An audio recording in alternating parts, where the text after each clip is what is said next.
Okay.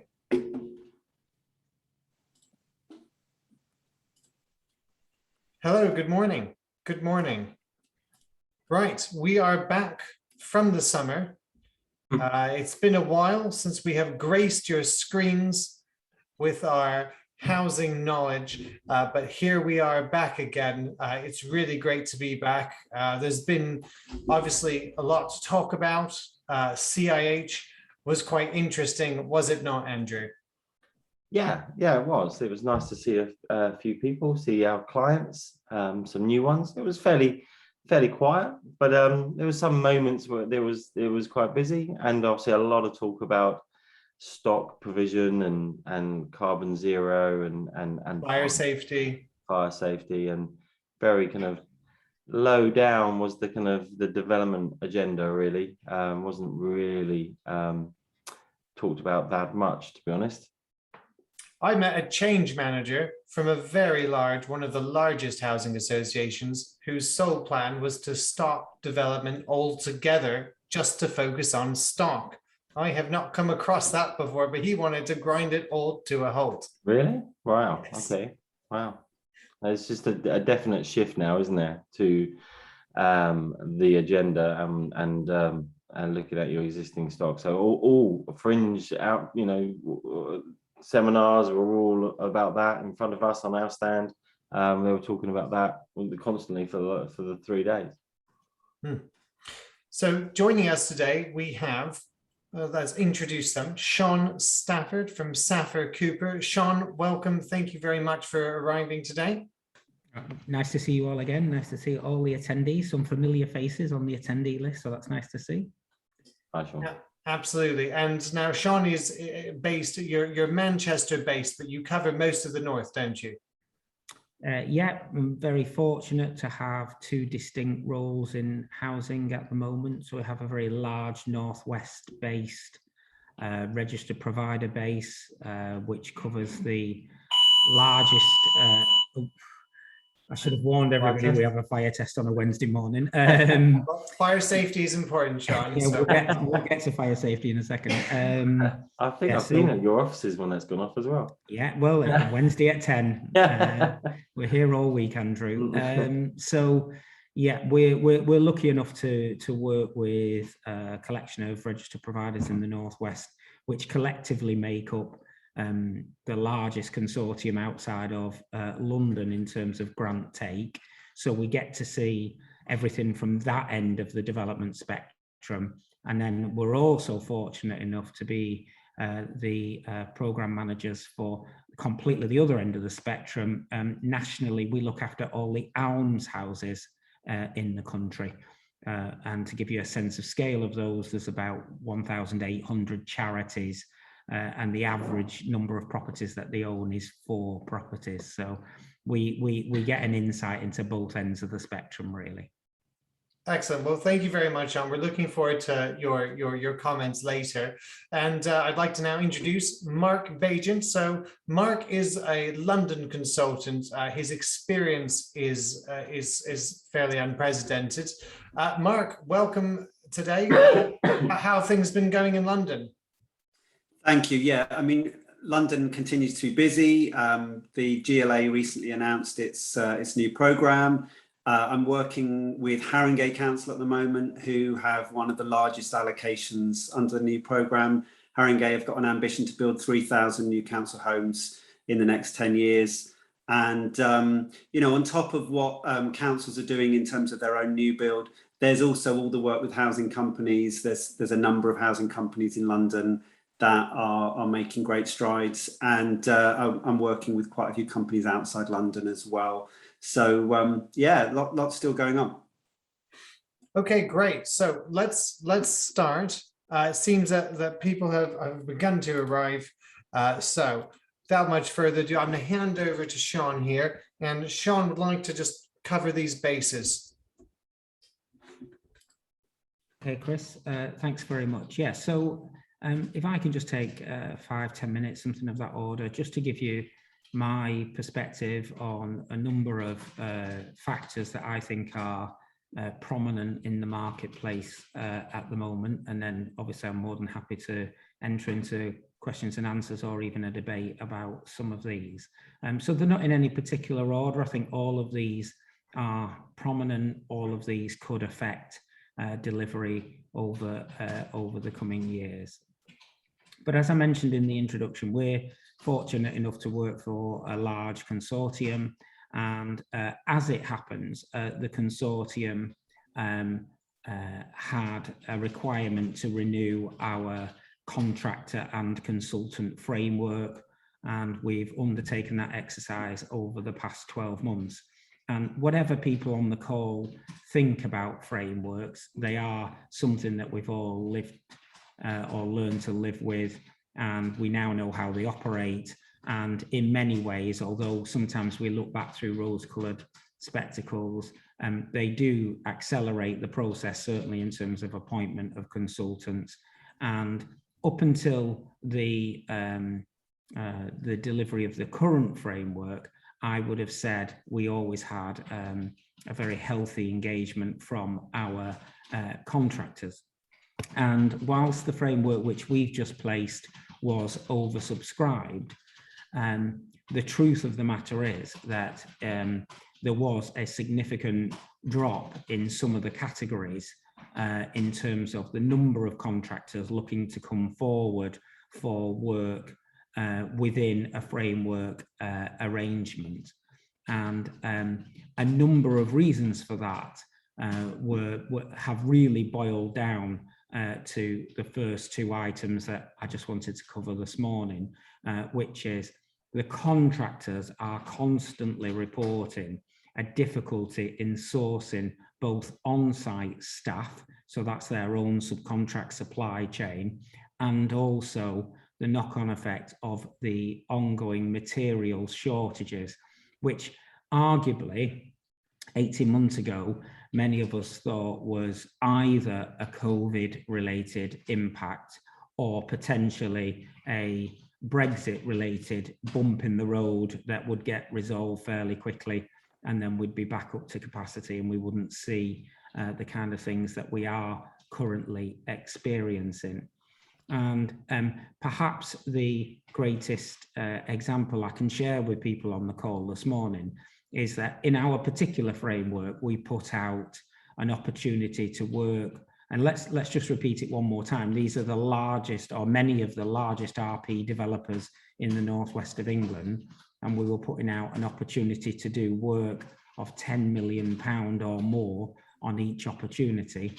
And we received as many letters from contractors, very disappointingly writing to us to tell us that they would not be tendering for the opportunity, as we did from those who were tendering the opportunity.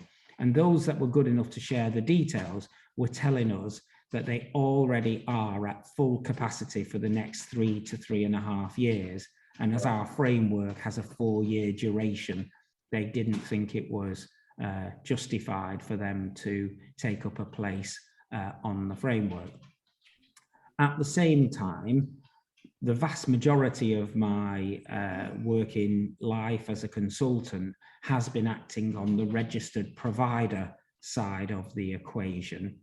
But over the last 12 months, I've had an increasing number of requests from contractors to work alongside them in negotiations with registered providers in an attempt to try and address some of the obstacles that they're feeling in terms of signing up to development agreements. And the problem that they face is, as the RP appetite has grown and we're bringing forward more and more expansive sites, we'll regularly see sites of 100, 200 units, things of that nature. These end up inevitably being 3-4 year projects, and yet historically we're still asking contractors to sign a fixed price arrangement for the forthcoming 4 years in a completely uncertain marketplace. And it's not in the contractor's interest to want to say no to work, but at the same time, I think they've reached a tipping point where they simply cannot continue to sign fixed price contracts in such an uncertain marketplace. And therefore, with reference to just the framework I'm alluding to, the members of that consortium have been, in my opinion, really open-minded and quite brave in many ways, because they have structurally changed many of the arrangements set out within the contract around fixed prices, payment terms, the expectation of people to work at risk, so on and so forth. And it's not because they want to become all holier than thou about things. It's simply, this is how we're going to have to react in order to secure contractors to deliver the work that we need doing in the first place. So I think we face a real challenge around capacity generally in the construction marketplace, shortages of staff and materials, and also, and not at all to diminish it, I also think on our side of the equation, we still face a habitual challenge within RP organisations in terms of having skilled development staff who are able to navigate a way through the challenges that we face in terms of getting these projects worked up and delivered and onto site. It may have been possible to draft out, and I know SDS have done it in the past and others have done it really successfully, where you've drafted out a whole set of processes and procedures that staff are able to follow. But we live in an uncertain world at the moment where it isn't going to be a case of following a set of procedures. Almost every opportunity, I think, is going to come down to some sort of face-to-face negotiation. And if that's going to be the case, you really want to be represented by people who know their way around the construction marketplace. So I think there'll be even more pressure on employers' agents and QSs and other professionals to support through this time. So I realise that's a bit doom and gloom, and I apologise to everybody on the call for that. I'm not saying that it is the end of the world, because at the same time, if we all do turn the clock back to the pre-COVID era, and Rishi Sunak announced £12 billion of a development fund, we all thought that was an incredible sum, and then COVID struck and we all thought 12 billion that hadn't been allocated at that time would probably not survive the cuts. And yet by August of last year, they came back and confirmed that that money was still available. So in this time, the kind of enhanced worry that I have is that government has made the funds available. We can have another debate about how that's being administered and whether we think it's the right level of funding, but we can't deny that there are funds available, and there is an expectation and there is a demand from our customers for the product. The challenge has kind of moved down the road a little bit of how do we deliver this when we're faced with the kind of challenges that we've got physically on site. And then Andrew touched on it in your summary of last week's events at CIH. Interestingly, the Inside Housing magazine declared that 84% of their straw poll cited remodelling, refurbishment, investment as being the key area of activities for RP for the next few years. So that's a response we wouldn't have seen over the past 5 years. It was all about new build. It was all about going forward in that way. So I know Mark's going to touch on some of this, but if we now layer on this additional requirement about looking back at our stock, about the impact of fire safety for obvious reasons, the Building Safety Act, changes to building regs, so on and so forth, then this, in many ways, we still turn to the same pool of contractors to do this nature of work that we do to do the new build development work as well, or at least even if it's a different contractor, they're going to their same supply chain. So that could be a real additional pressure. I think you can make an argument that some of the documentaries that go out are yesterday's chip paper type of approach. But if you saw the housing scandal documentary on Sunday, it's either incredible timing or you do get the feeling that there is a pressure growing and building up beneath the surface about how the housing sector is being run at the moment. And maybe because we've all been instructed to build more and build faster, maybe we now lay ourselves bare to criticism that we've taken our eye off the ball with regards to the stock that we already owned and maybe hadn't invested in. I know my own organisation where I was involved, we did a stock transfer in 2000, and over the next 5 years we did what everybody on this call has probably done about changing kitchens and bathrooms and so on and so forth. And in my own mind, that is still last year. And I can remember the challenge of changing everybody's kitchens, windows, roofs.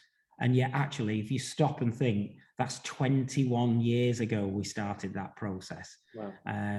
So not just the cyclical stuff, but the actual physical bricks and mortar of the structure is 21 years older. And, you know, we were kind of patching some things up 21 years ago.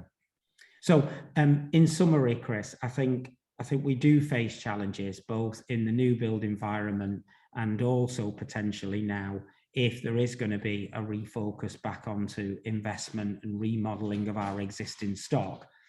And I think where the tipping or the meeting point comes, Chris, is around contractor supply and capacity in that space. Thank you very much, Sean. One of the key things you said there was also the development procedures, the manual, the lookage checking books and processes, not good enough anymore. So perfectly, we come on to Mark Baigent, who's going to discuss the need to be agile in your approach and how we can hopefully, you know, train our teams and mindsets to do that. Thank you. I mean, I was really interested by what Sean was just saying, and it's kind of prompted in me something that I was thinking about. If I was writing the social housing textbook, history book in about 20 years' time, I wonder what it would say about this this century. But I'm imagining that the first decade of this century would be all about decent homes. And the second decade might be all about development, diversification with councils coming in and housing companies coming in and all of that. And the decade we're in now, I'm going to guess that the absolute focus in the history books will all be about building safety. What happened at Grenfell, although it happened in the last decade, I mean, we are going to be living with that for the next 10 years. And I think it's going to take that long for that new regime to work its way through, for the new regulations to really take effect, for the people regulating to actually find their feet and become a powerful player in the sector, and for all of the organisations who are responding to this to really catch up in the way that Decent Homes took that long. You know, there were a few authorities that really jumped at it and sorted it in the first 5 years. And then there were loads that took more than a decade to sort themselves out. And frankly, again, confirming what Sean was just saying, I think there's a whole load of councils who achieved Decent Homes and then forgot about it. And you know, their profile in terms of their existing stock has dipped back down well below the level it should be. And so they're again having to catch up in this new world with this new building safety regime on top of it. And then obviously there's zero carbon, and without being too pessimistic about that, I think that the zero carbon decade is going to be the 2030s, because I think it's going to take us, most of us, that long to get geared up, to get the technology right, to get the expertise right, to actually deliver at pace and at scale in terms of what's needed in terms of zero carbon. So although a lot of councils are now talking about a 2030 target, I'm very skeptical about how achievable that is, however much I believe in the reasons why we should be doing that. I just don't see that we're ready for it, and I don't know how quickly we will get ready for it with all these other pressures we're facing. So yeah, a little bit of a deviation there, but in terms of what I wanted to talk about, I mean, it very much fits with that outlook, which is just saying to people, you know, I can remember when local authorities weren't developing and lots of people were beginning to get excited about development, and the people who were in the asset management side of things were saying, well, don't forget about us. And I guess what I was saying to people at that time was, well, you've got to be flexible, you've got to be agile, you've got to get yourself geared up for the development side of things. And now, whilst I really don't think development is coming to a grinding halt in the way that that the person you spoke to at the conference was suggesting, you know, we all need to have that flexibility and that agility to respond and be able to do a whole load of different things. And whether that's simply being able to do work around acquisitions and you know, purchase and repair schemes, refurbishment schemes, whether it's conversion schemes where we're able to bring those skills into play, whether it's around the kind of whole modular agenda and learning how that works and applying that in new ways. But I think my message overall is that the level of specialism that people can rely on long term in terms of doing one thing and doing it well is, I think, under threat. I think you need to be able to do more than one thing. You need to have that flexibility, and you need to look for opportunities that build that into your CV, into your skill set, into your career path.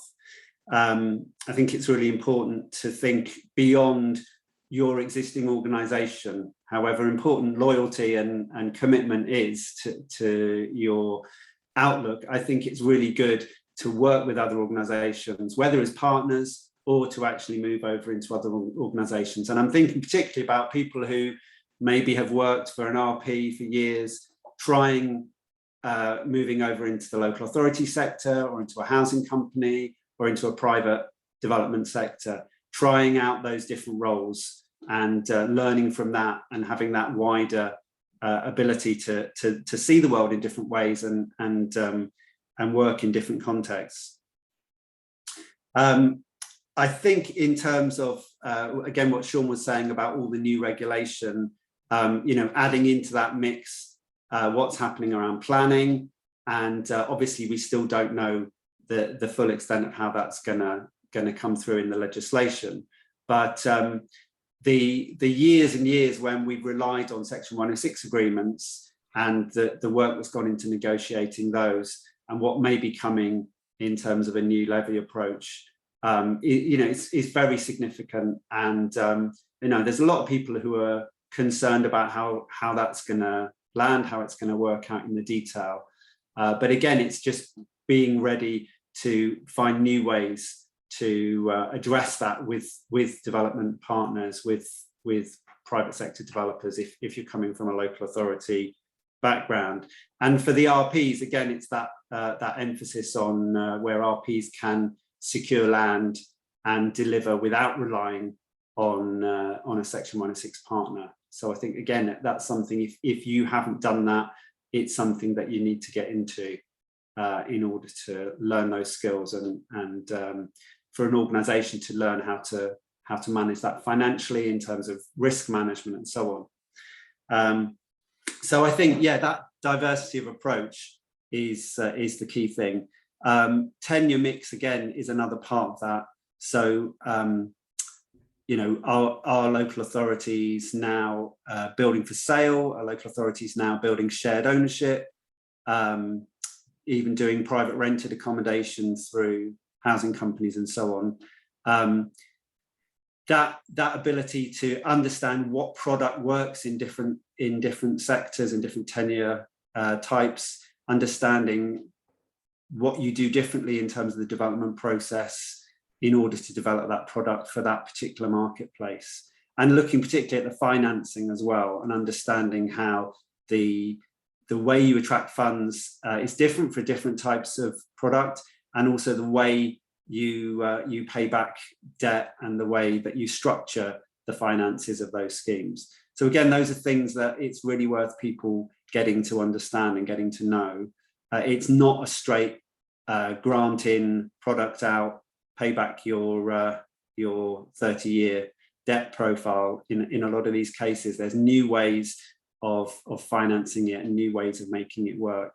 And it's really, really helpful if people understand that when they're going into those processes. I think probably those are the key things I wanted to cover. I'm really happy to have any questions and join in the discussion.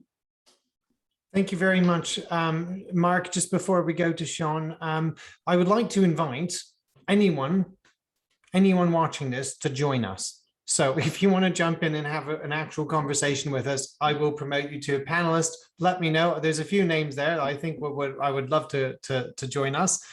So yeah, let me know, and I will join. I will bring you into the conversation.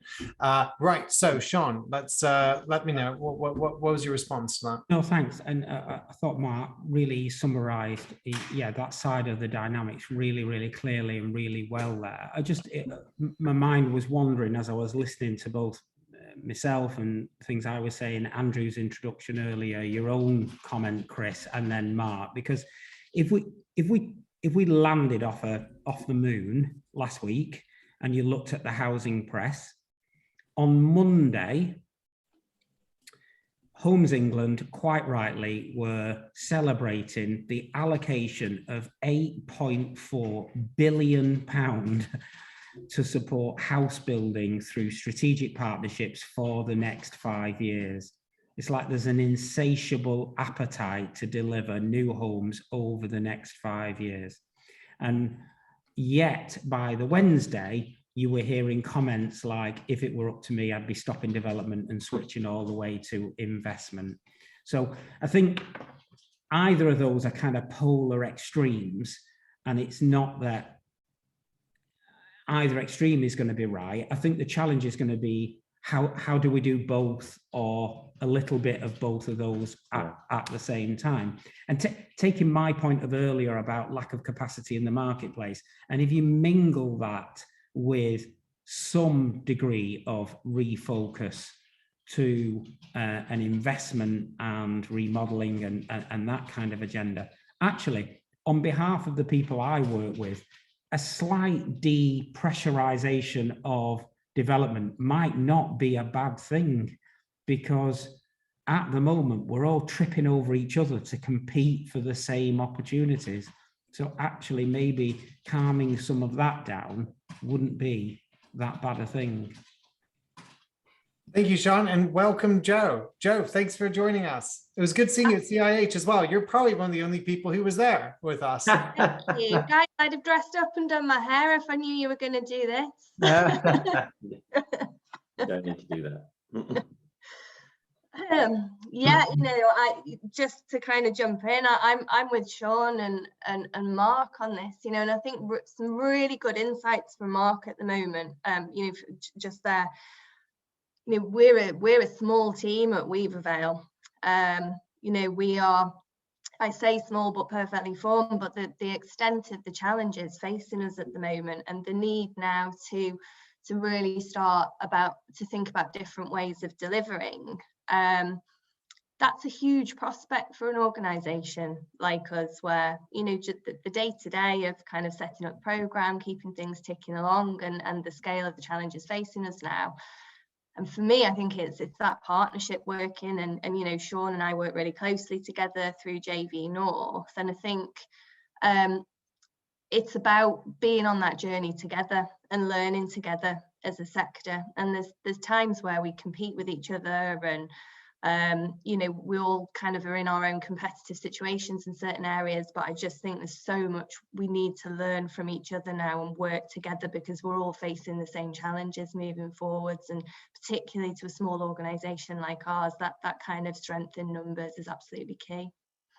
Can I ask a question? I mean, obviously looking from an outside, not working in a housing association, looking across the sector, is the for-profit organisations going to pick up more development because they don't have stock, and they can, there's news every day of capital investors coming in, and their model is slightly simpler simplified, and because they're going to get their housing associations or RPs to manage their stock, and they are going to drive the development going forward.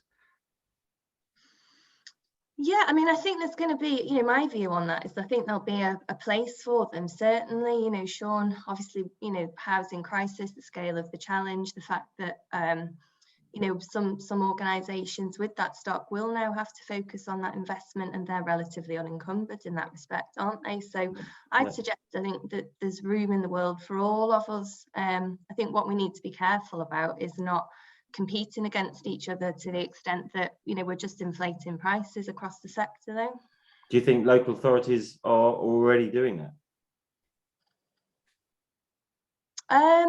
I think there's an element of support. I think there's probably in certain areas for me kind of possibly kind of the opportunity to coordinate better, to complement each other's offer as opposed to competing, would be my view.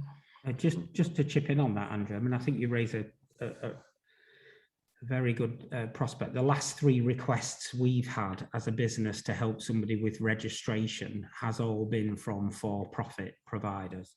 At the same time, the regulator continues to, in my opinion, perhaps celebrate too widely that 80% of all regulation applications don't go through to completion.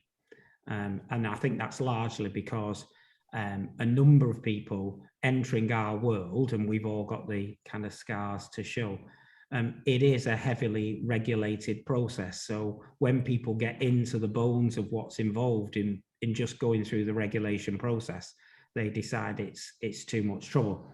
So to turn to the point, Andrew, the fear I have is that, as it says on the tin, these people are bringing forward development opportunities for profit. That's why they're bringing them forward.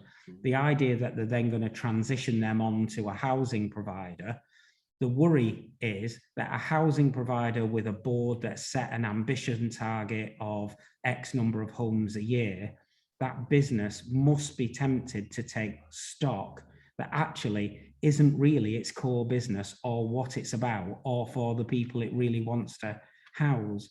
So I know I'm in dangerous territory here, but I've used this phrase in the past.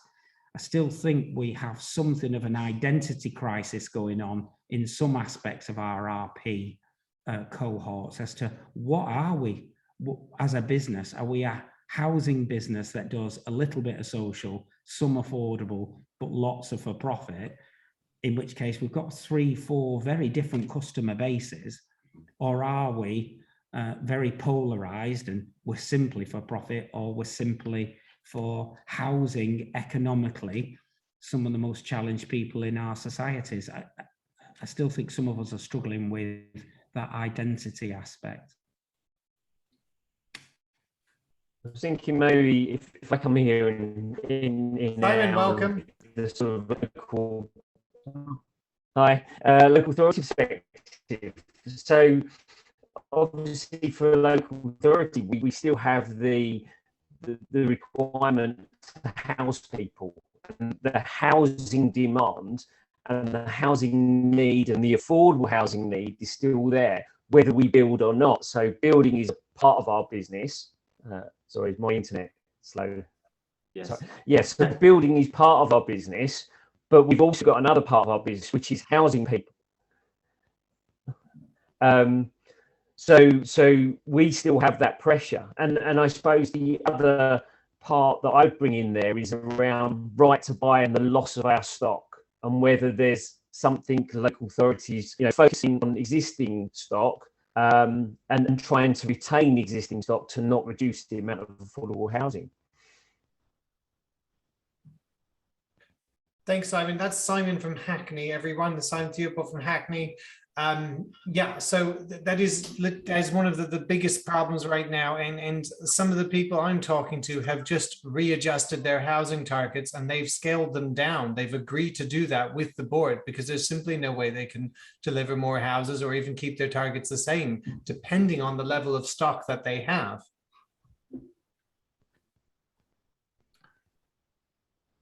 So that put local authorities in the driving seat to do most of the new development, especially if they've begun their own development programs. I can just jump in a little bit here. I take your point, Sean, but I think there is a challenge between local authorities and RPs on small Section 106 stock. I'm finding in my area, I'm asked to do a lot of appraisals for local authorities that are in competition with RPs. And I have said to them that, guys, all we're doing here is inflating the price, so why don't you guys, have a little phone call to each other off record and talk about this, because if a local authority's business plan is 60 years and an RP is at 30 or 40 years, all that's winning out of this is the private developer. So there are some real challenges there, and as well, some of the local authorities are doing significant development in Section 106 or going in partnership with a private developer. In my area, there's one for 900 homes. So it's getting to some significant numbers. So I think that is definitely has to be addressed and looked at and behind the scenes talked about. The other question I just want to ask is what's this social housing white paper expert panel going to be getting their teeth in? How's that going to affect you guys over the next coming years? I hope that's not a silence from everyone, but I think it was Andrew. Come on, Sean, you'll know this. Well, let me just come back one more time on your first point, and I'm very conscious this will be a national call, and I'm sure that the people who are attending kind of cover the country. But take something like our specialist area, the northwest of England. We now have 3 London-based RPs with very, very significant operational entities solely based in the northwest of England, on the grounds that their traditional heartlands had become saturated with developers and competition. So it's a lovely picture that you paint, Andrew, that we all ring each other and say, let's not talk the price up on this, so on and so forth. But the idea that we're going to get everybody to play that game, because people will just go, okay, well, you go first then. So you don't bid on this site, I'll bid on this site, and then you can bid on the next site. And all the time, the fact of the matter is that when Joe and other people on this call who are based in the Northwest are being offered development opportunities that they're having to consider to meet board aspirations, they are coming up against highly competitive organisations, and dare I say it, some of that competitive edge, Andrew, comes from profit derived from other parts of the country that is being invested in places such as the Northwest. So I'm not for one second suggesting that the white paper you allude to will come out with it shows how long I've been in this sector, our zoning arrangements, and we can only operate in certain zones in boroughs.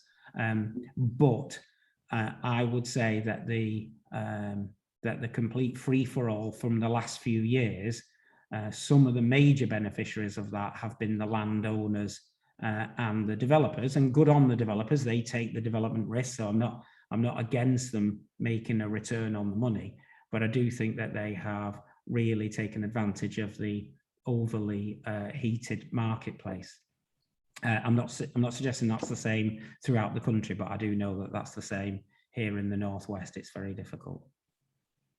Thank you, Sean. I'm just going to divert us. We've got a question here. This is from Lauren Sinclair. I've dealt with Lauren quite a lot recently. Lauren works in London.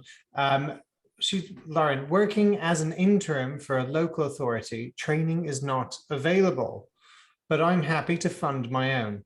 How would you recommend that I and others working for LAs stay agile and invest in developing my skills and insight?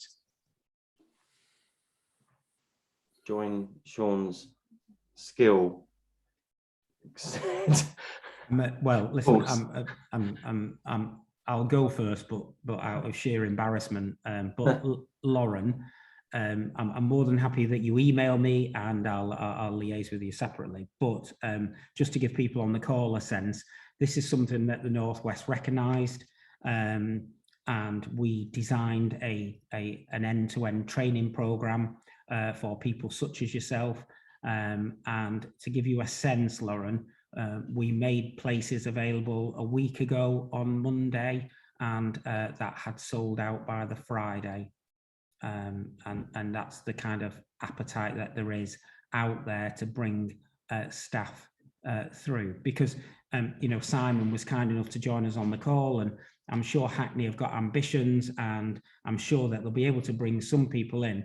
But as more people enter this marketplace, it's just going to apply more pressure on the lack of development, knowledge and skills in the area. And the fear that you then have, and let's face it, some people have benefited from this, some people lose out from this. I myself, as an employer, have lost out recently.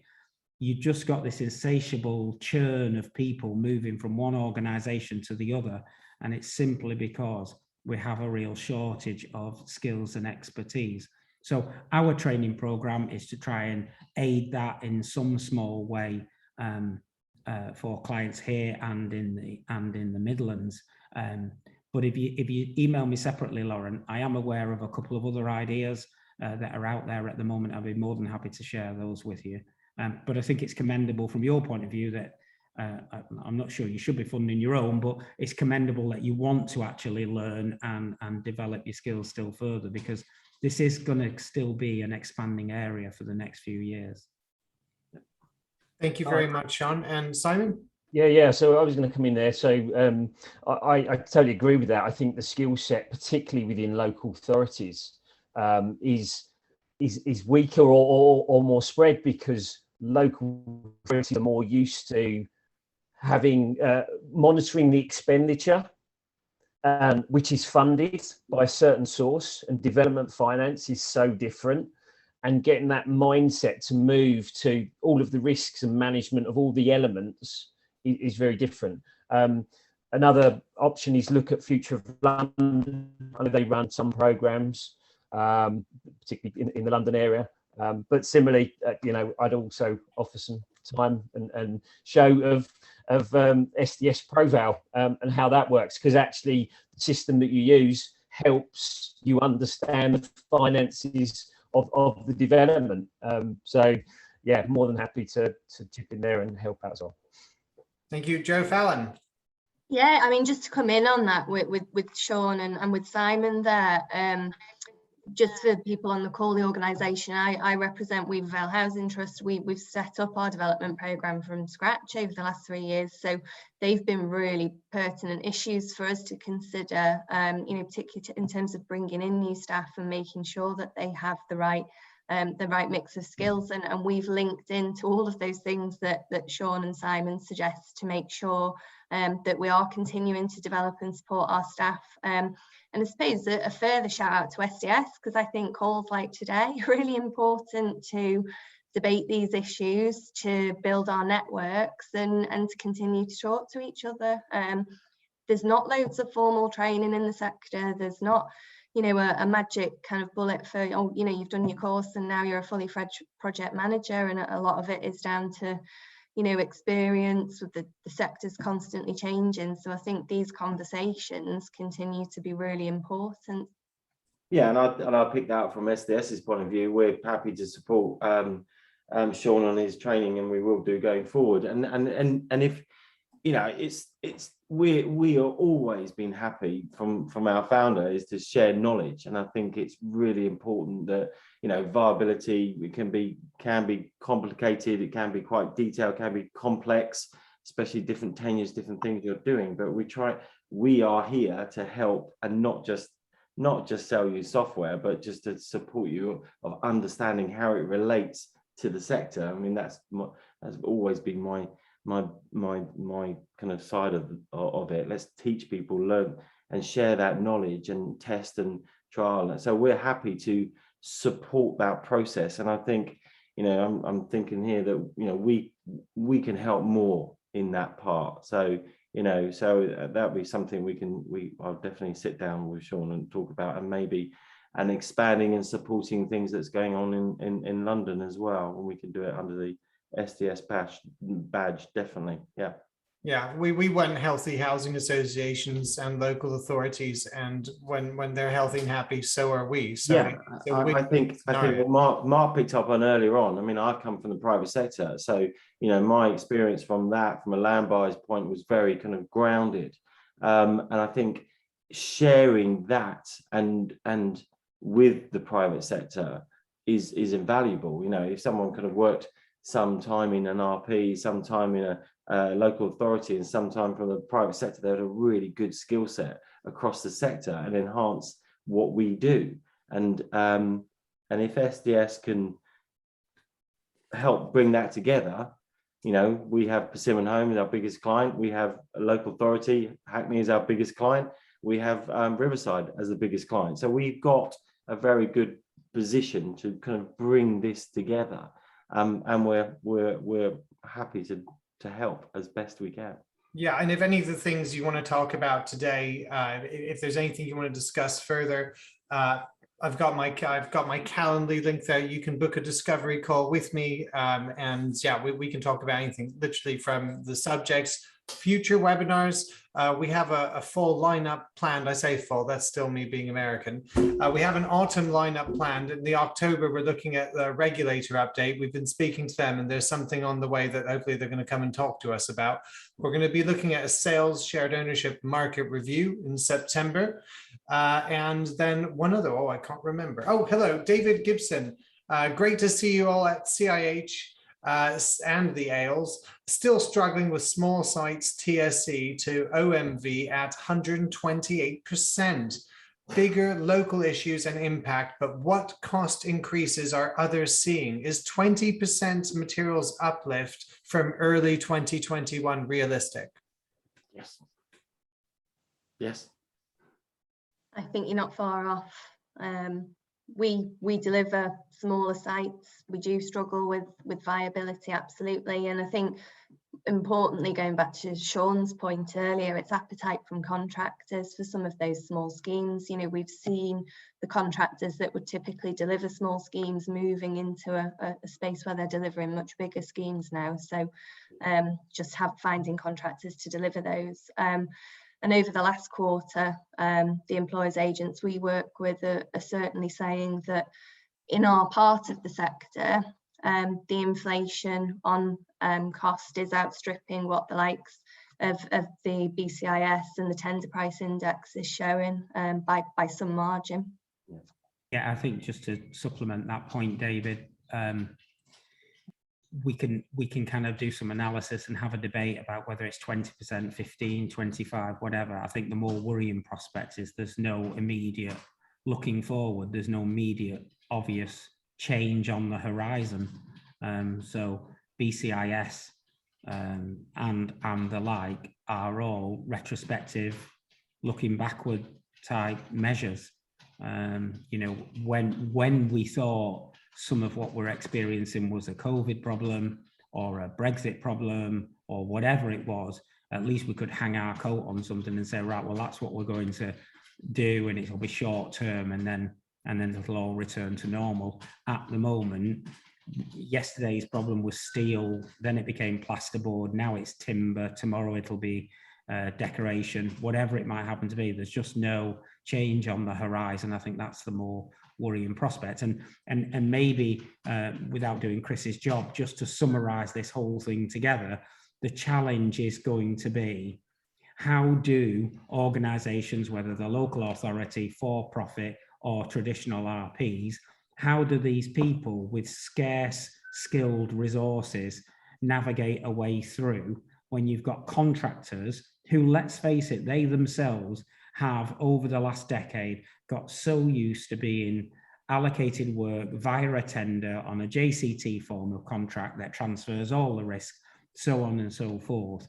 And that's just not going to be the world going forward. So I think that perfect storm, if you will, is going to present the challenge. I think the upside, just going back to my earlier point, is let's not forget if anybody from outside the housing sector was listening to this call, if you worked in the airlines or hospitality, and we've been given £12 billion to do the job with, they would have something fairly blunt to say to us.